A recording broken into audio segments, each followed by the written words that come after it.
The Life Divine by Aurobindo.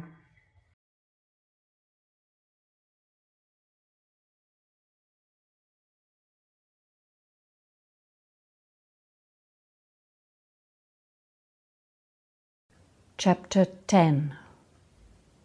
Conscious Force.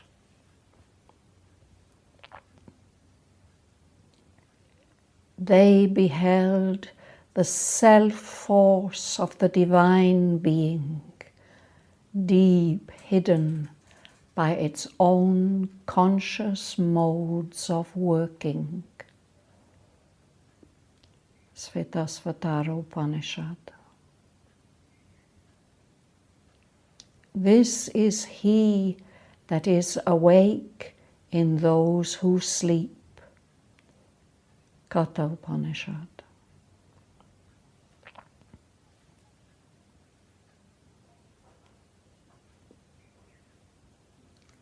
All phenomenal existence resolves itself into force,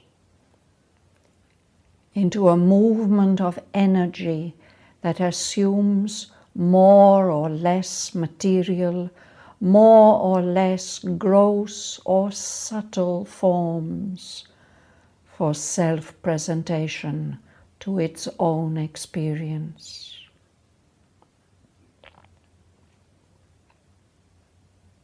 In the ancient images by which human thought attempted to make this origin and law of being intelligible and real to itself,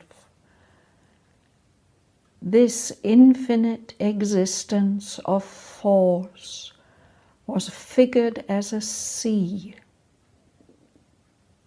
initially at rest and therefore free from forms. But the first disturbance, the first initiation of movement, necessitates the creation of forms and is the seed of a universe.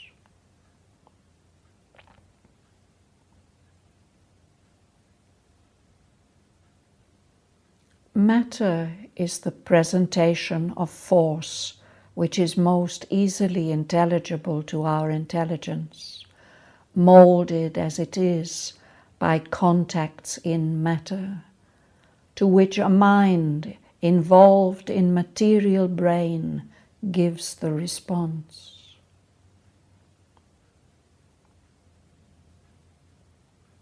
The elementary state of material force is, in the view of the old Indian physicists, a condition of pure material extension in space, of which the peculiar property is vibration, typified to us by the phenomenon of sound.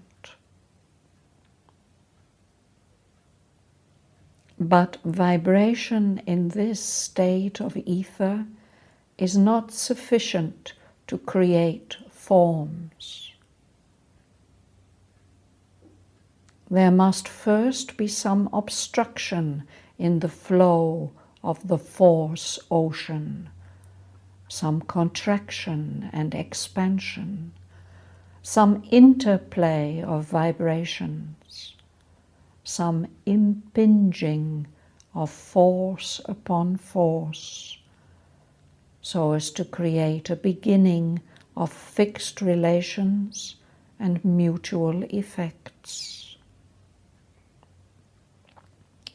Material force, modifying its first ethereal status, assumes a second, called in the old language the aerial, of which the special property is contact between force and force, contact that is the basis of all material relations. Still, we have not as yet real forms, but only varying forces. A sustaining principle is needed. This is provided by a third self-modification of the primitive force, of which the principle of light, electricity, fire and heat is for us the characteristic manifestation.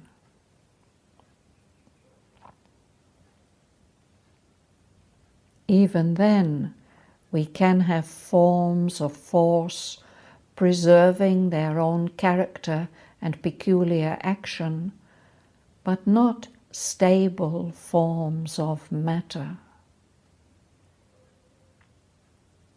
A fourth state, characterized by diffusion, and a first medium of permanent attractions and repulsions, termed picturesquely water, or the liquid state, and a fifth of cohesion, termed earth, or the solid state, complete the necessary elements.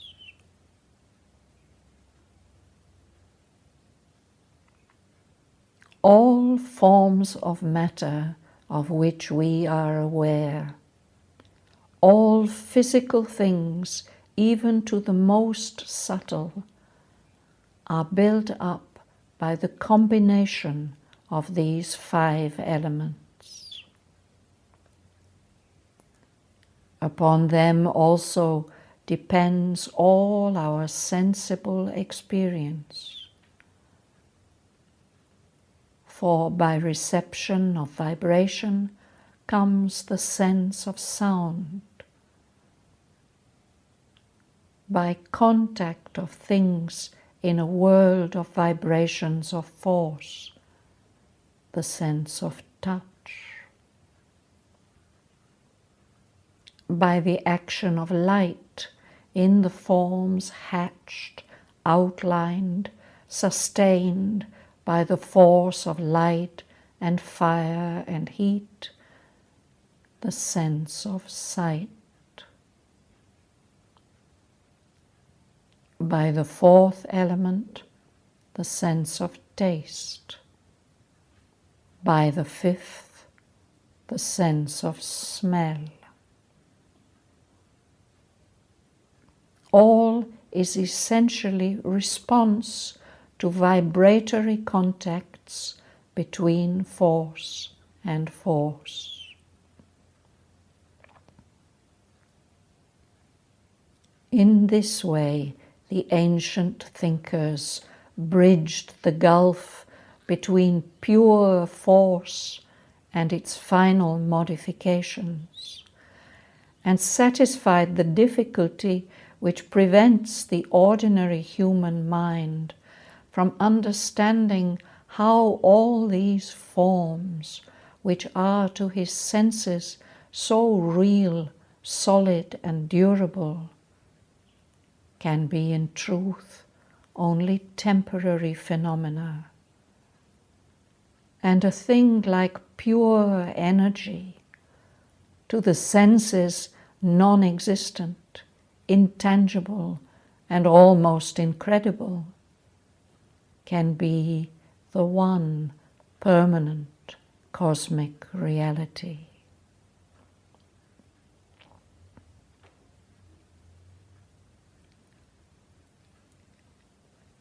The problem of consciousness is not solved by this theory, for it does not explain how the contact of vibrations of force should give rise to conscious sensations. The Sankhyas, or analytic thinkers, posited therefore behind these 5 elements 2 principles which they called – Mahat and Ahankara. principles which are really non-material. For the first is nothing but the vast cosmic principle of force, and the other the divisional principle of ego formation. Nevertheless, these two principles, as also the principle of intelligence, become active in consciousness not by virtue of force itself, but by virtue of an inactive conscious soul or souls, in which its activities are reflected, and by that reflection assume the hue of consciousness.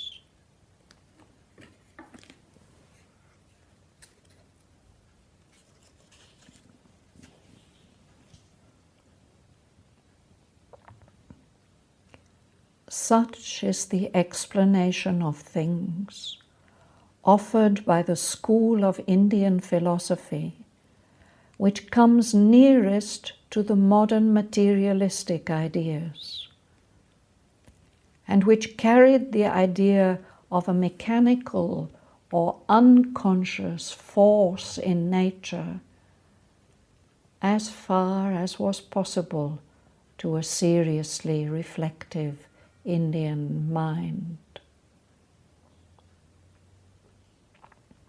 Whatever its defects, its main idea was so indisputable that it came to be generally accepted.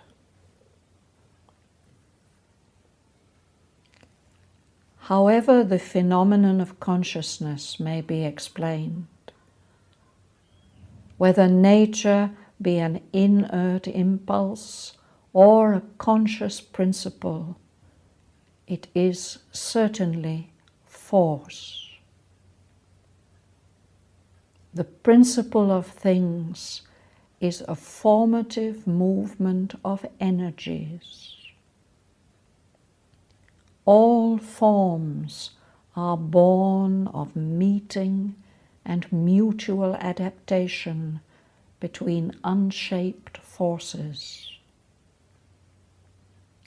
All sensation and action is a response of something in a form of force to the contacts of other forms of force. This is the world as we experience it. And from this experience, we must always start.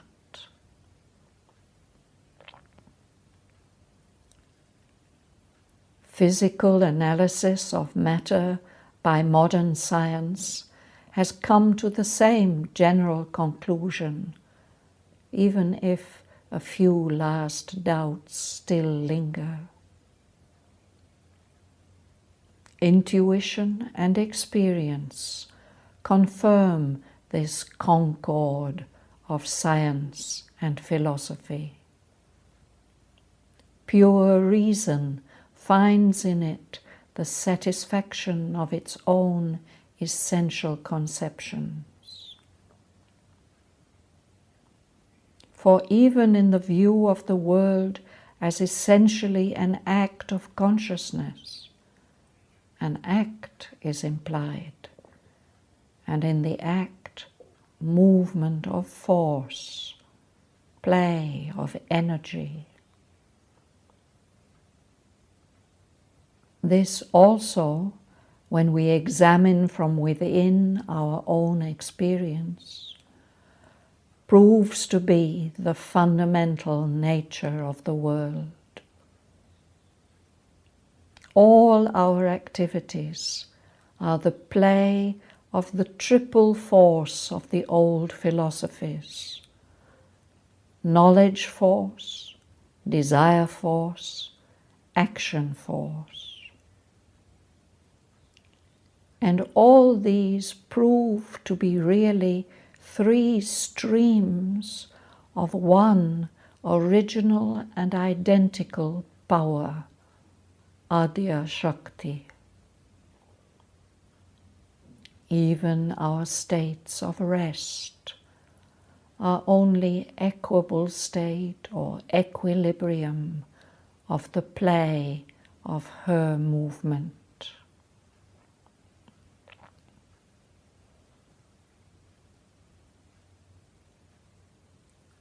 Movement of force being admitted as the whole nature of the cosmos, two questions arise. And first, how did this movement come to take place at all in the bosom of existence?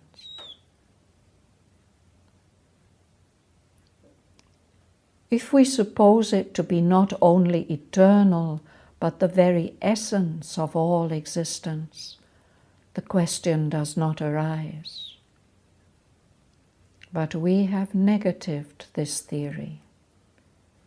We are aware of an existence which is not compelled by the movement.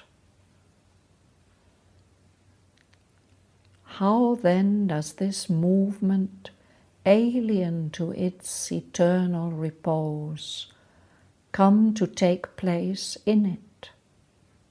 By what cause? By what possibility? By what mysterious impulsion?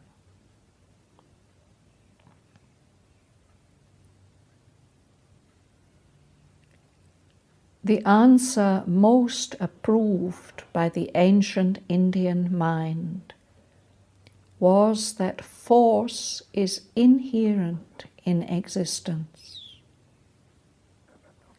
Shiva and Kali, Brahman and Shakti are one, and not two who are separable.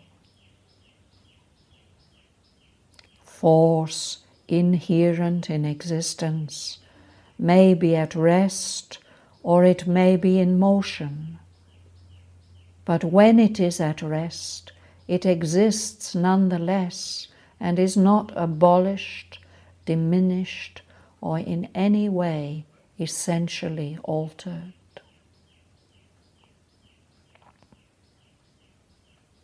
This reply is so entirely rational and in accordance with the nature of things that we need not hesitate to accept it.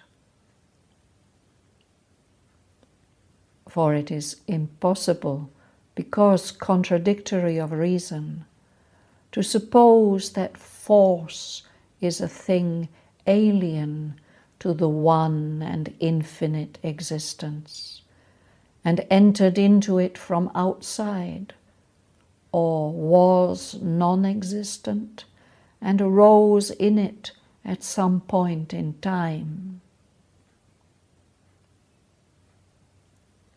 Even the illusionist theory must admit that Maya, the power of self-illusion in Brahman, is potentially eternal in eternal being. And then the sole question is its manifestation or non-manifestation. The Sankhya also asserts the eternal coexistence of Prakriti and Purusha, nature and conscious soul, and the alternative states of rest or equilibrium of Prakriti and movement or disturbance of equilibrium.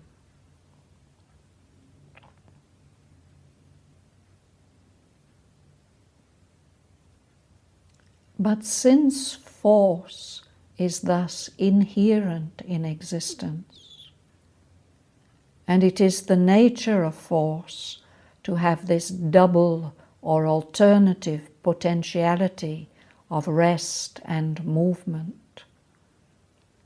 that is to say, of self-concentration in force and self-diffusion in force.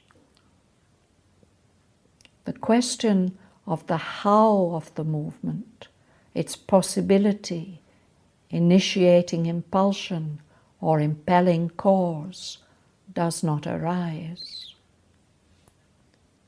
For we can easily then conceive that this potentiality must translate itself either as an alternative rhythm of rest and movement, succeeding each other in time, or else as an eternal self-concentration of force in immutable existence, with a superficial play of movement, change and formation, like the rising and falling of waves on the surface of the ocean. And this superficial play, we are necessarily speaking in inadequate images, may be either coeval with the self-concentration and itself also eternal, or it may begin and end in time and be resumed by a sort of constant rhythm. It is then not eternal in continuity, but eternal in recurrence.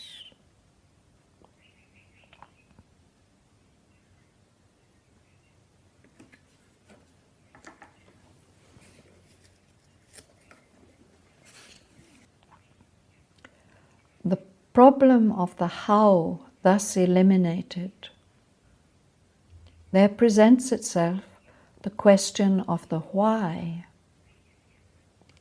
Why should this possibility of a play, of movement, of force translate itself at all? Why should not force of existence remain eternally concentrated in itself, infinite, free from all variation and formation?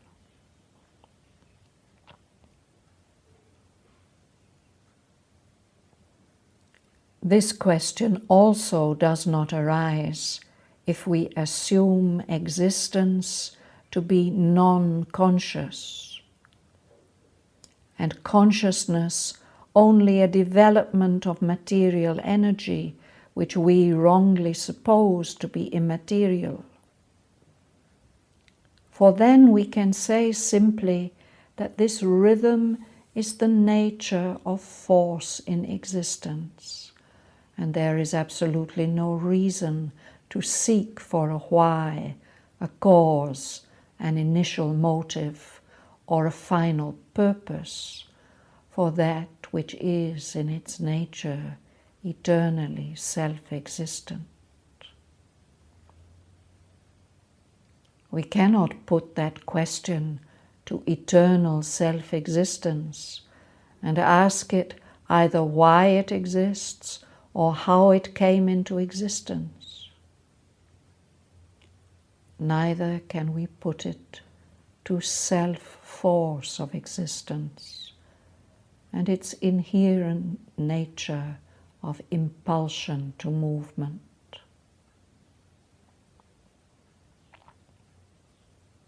All that we can then inquire into is its manner of self-manifestation, its principles of movement and formation, its process of evolution.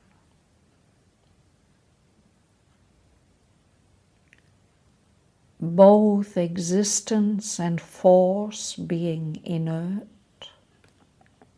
inert status and inert impulsion, both of them unconscious and unintelligent. There cannot be any purpose or final goal in evolution, or any original cause or intention.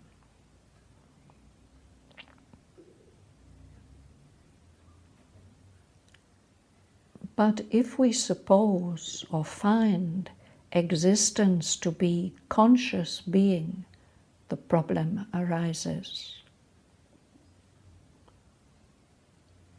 We may indeed suppose a conscious being which is subject to its nature of force, compelled by it, and without option as to whether it shall manifest in the universe or remain unmanifest. Such is the cosmic God of the Tantrics and the Mayavadins, who is subject to Shakti or Maya, Purusha involved in Maya or controlled by Shakti. But it is obvious that such a God is not the supreme, infinite existence with which we have started.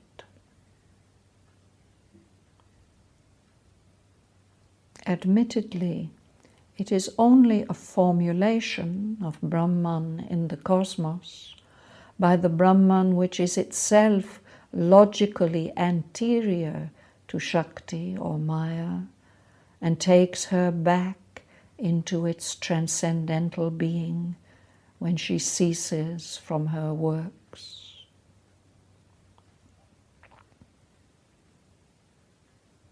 In a conscious existence which is absolute, independent of its formations, not determined by its works, we must suppose an inherent freedom to manifest or not to manifest the potentiality of movement. A Brahman compelled by Prakriti is not Brahman, but an inert infinite with an active content in it more powerful than the continent, a conscious hold of force, of whom his force is master. If we say that it is compelled by itself as force, by its own nature, we do not get rid of the contradiction, the evasion of our first postulate. We have got back to an existence which is really nothing but force, force at rest or in movement. Absolute force, perhaps, but not absolute being.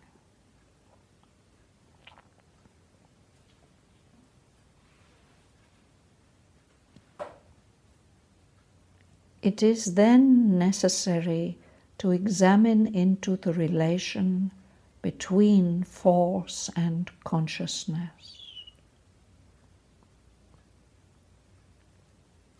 But what do we mean by the latter term?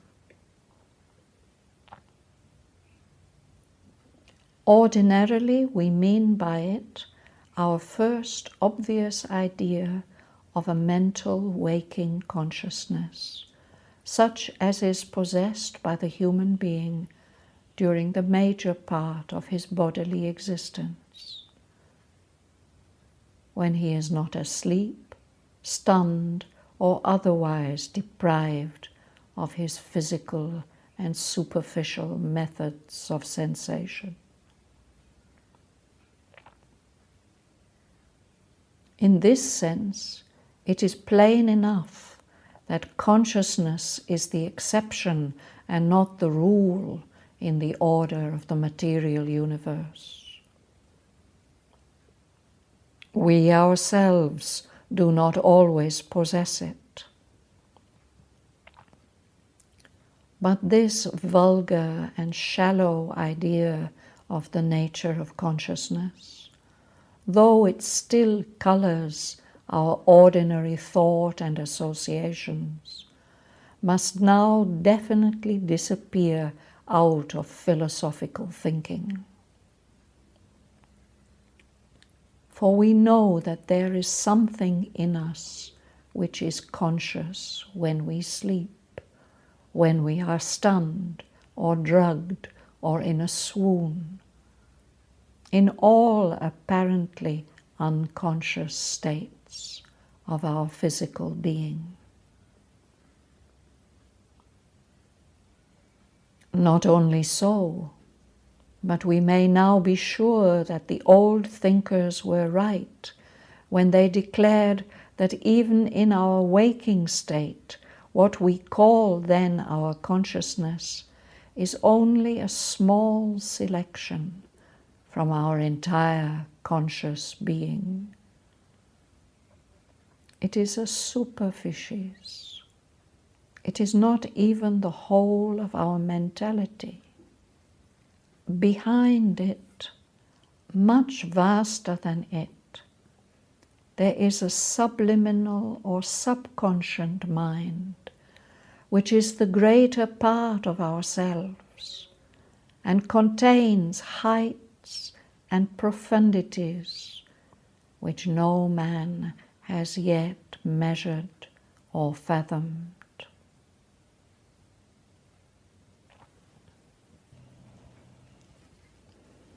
This knowledge gives us a starting point for the true science of force and its workings. It delivers us definitely from circumscription by the material and from the illusion of the obvious.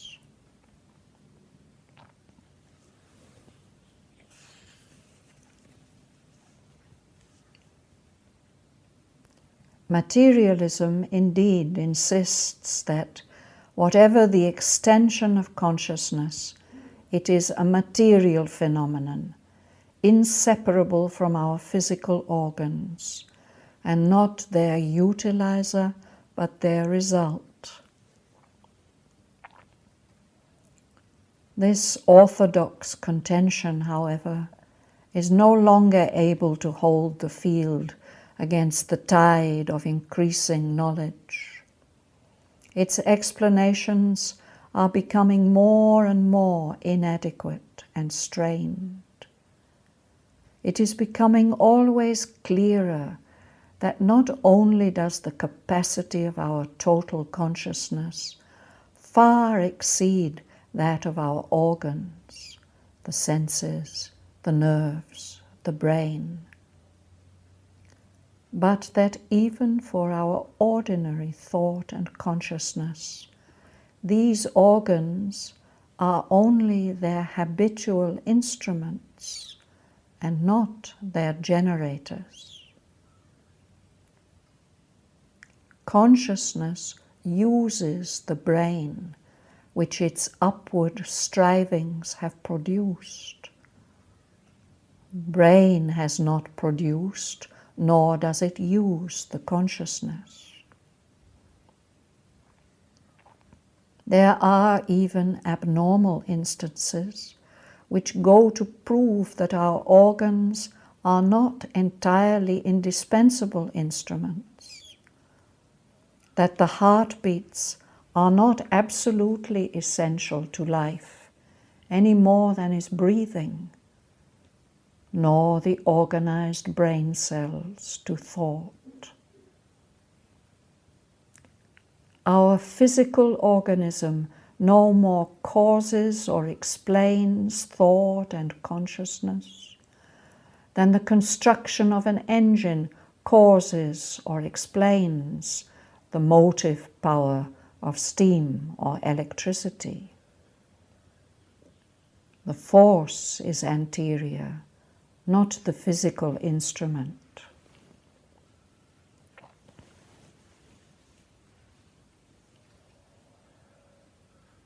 Momentous logical consequences follow.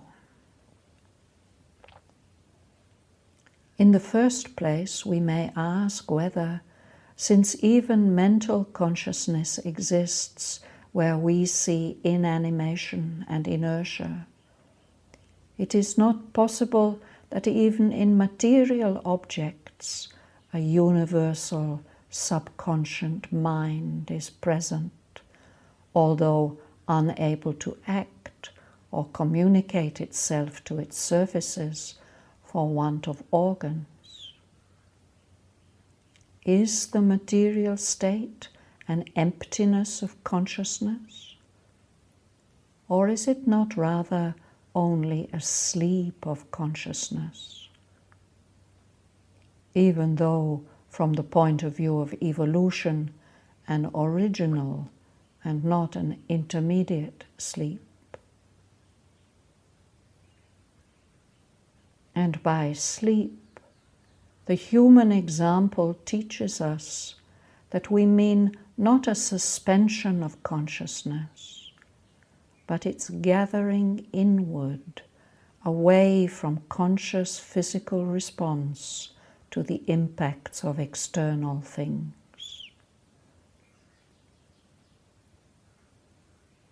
And is not this what all existence is, that has not yet developed means of outward communication with the external physical world? Is there not a conscious soul, a Purusha, who wakes forever, even in all that sleeps?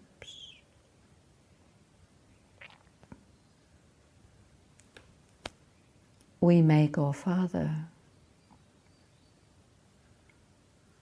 When we speak of subconscious mind, we should mean by the phrase a thing not different from the outer mentality, but only acting below the surface, unknown to the waking man.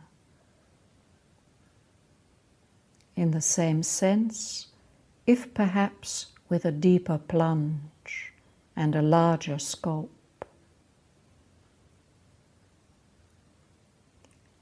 But the phenomena of the subliminal self far exceed the limits of any such definition.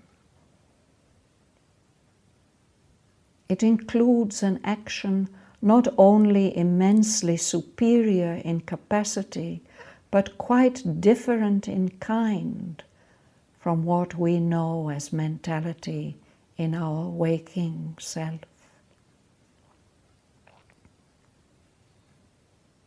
We have therefore a right to suppose that there is a superconscient in us as well as a subconscient, a range of conscious faculties and therefore an organization of consciousness which rise high above that psychological stratum to which we give the name of mentality. And since the subliminal self in us thus rises in superconscience above mentality, may it not also sink in subconscience below mentality? Are there not in us and in the world forms of consciousness which are submental, to which we can give the name of vital and physical consciousness? If so, we must suppose in the plant and the metal also a force to which we can give the name of consciousness, although it is not the human or animal mentality for which we have hitherto preserved the monopoly of that description.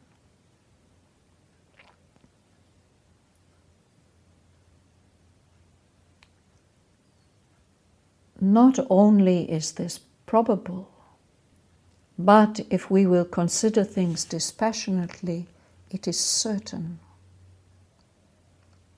In ourselves there is such a vital consciousness which acts in the cells of the body and the automatic vital functions, so that we go through purposeful movements and obey attractions and repulsions to which our mind is a stranger.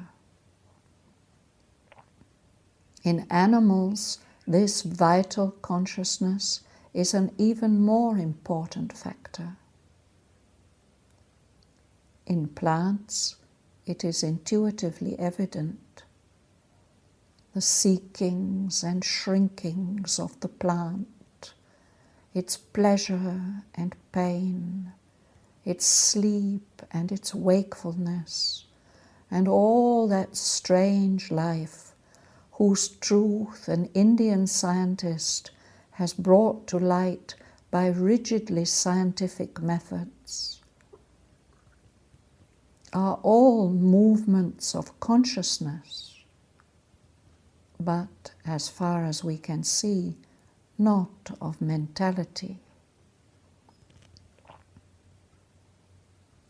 There is then a submental, a vital consciousness, which has precisely the same initial reactions as the mental, but is different in the constitution of its self-experience. Even as that which is superconscient is in the constitution of its self-experience different from the mental being.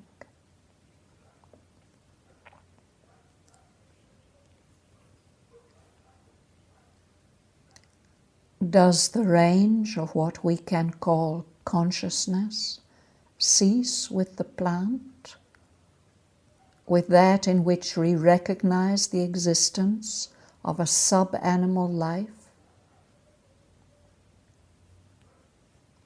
If so, we must then suppose that there is a force of life and consciousness originally alien to matter, which has yet entered into and occupied matter, perhaps from another world.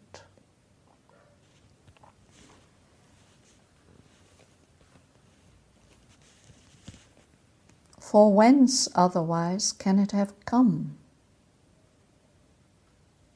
The ancient thinkers believed in the existence of such other worlds, which perhaps sustain life and consciousness in ours, or even call it out by their pressure, but do not create it by their entry.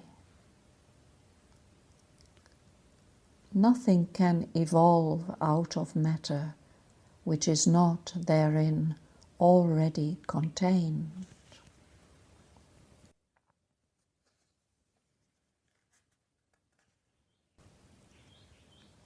But there is no reason to suppose that the gamut of life and consciousness fails and stops short in that which seems to us purely material.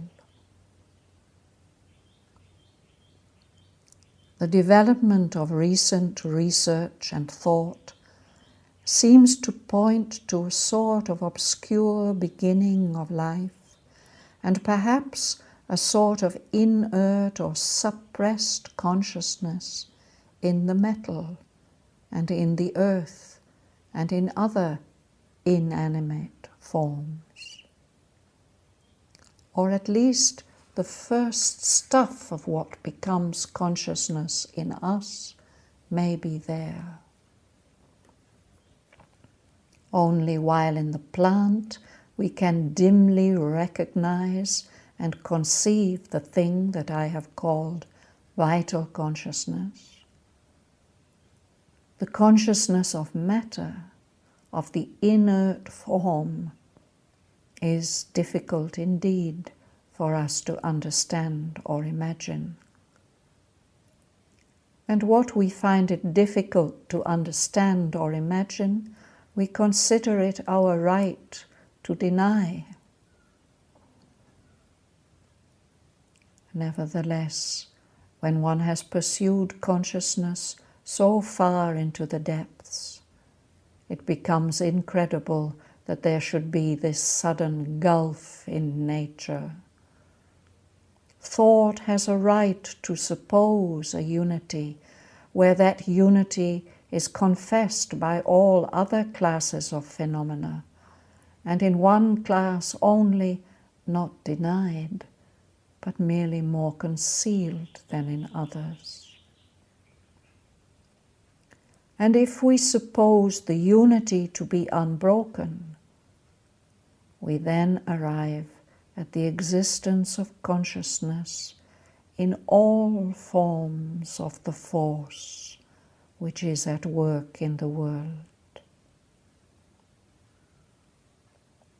Even if there be no conscient or superconscient Purusha inhabiting all forms, yet is there in those forms a conscious force of being, of which even their outer parts overtly or inertly partake.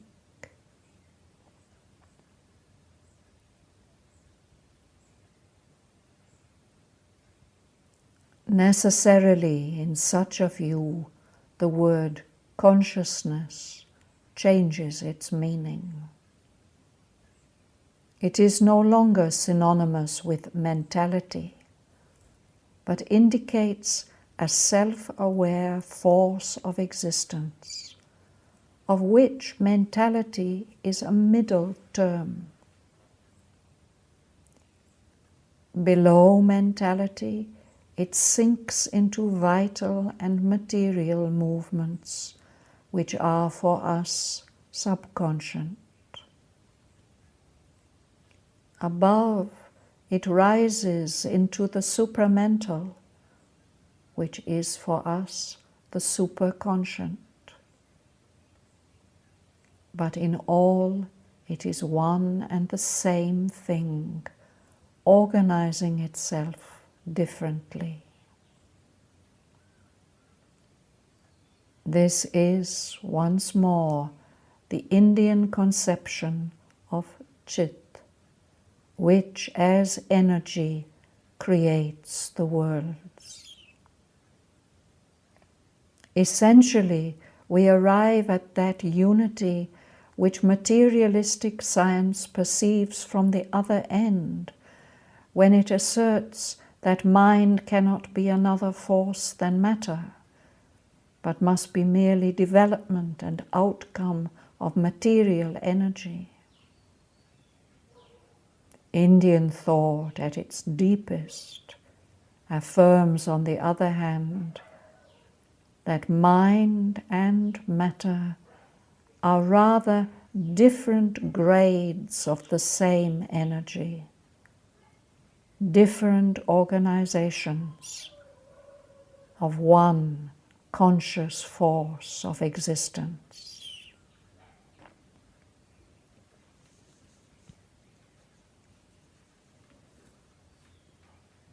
But what right have we to assume consciousness as the just description for this force?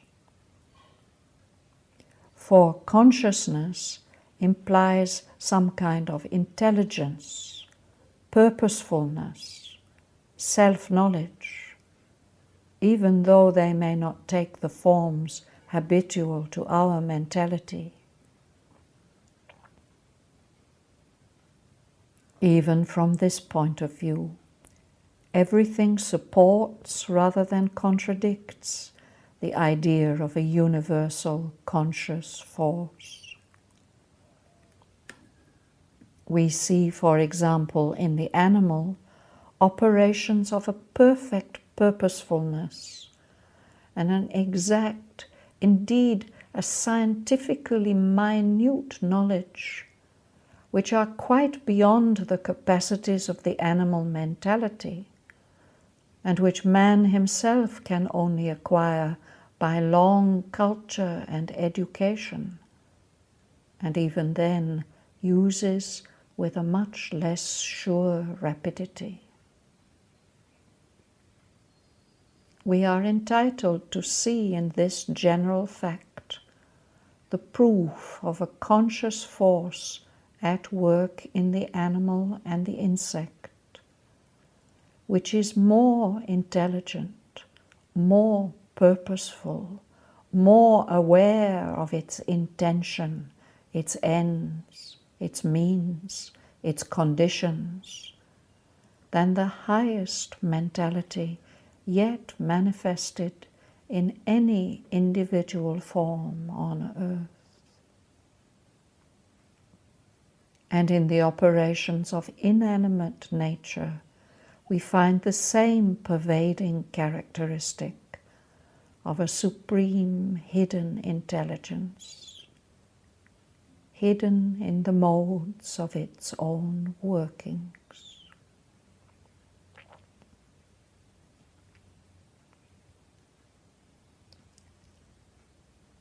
The only argument against a conscious and intelligent source of this purposeful work, this work of intelligence, of selection, adaptation, and seeking, is that large element in nature's operations to which we give the name of waste.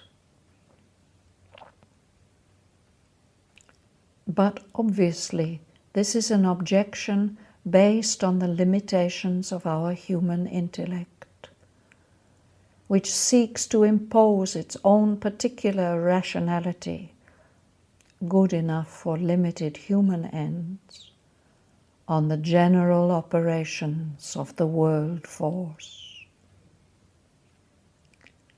We see only part of nature's purpose, and all that does not subserve that part we call waste. Yet even our own human action is full of an apparent waste, so appearing from the individual point of view, which yet, we may be sure, subserves well enough the large and universal purpose of things. That part of her intention which we can detect, nature gets done surely enough, in spite of, perhaps really by virtue of, her apparent waste. We may well trust to her in the rest which we do not yet detect.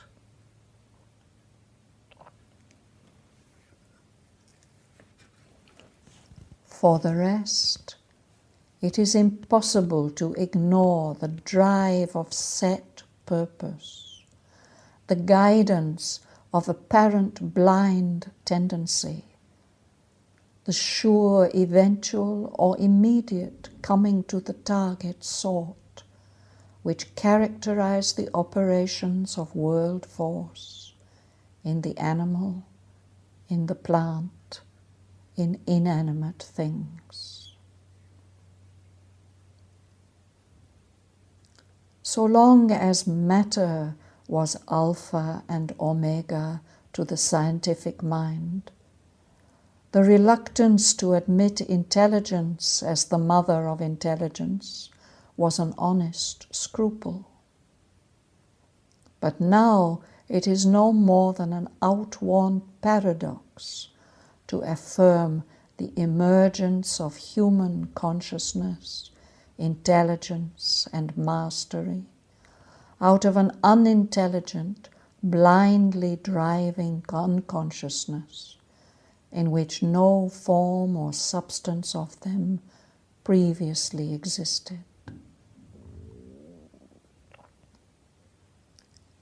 Man's consciousness can be nothing else than a form of nature's consciousness. It is there in other involved forms below mind. It emerges in mind. It shall ascend into yet superior forms beyond mind. For the force that builds the world is a conscious force. The existence which manifests itself in them is conscious being.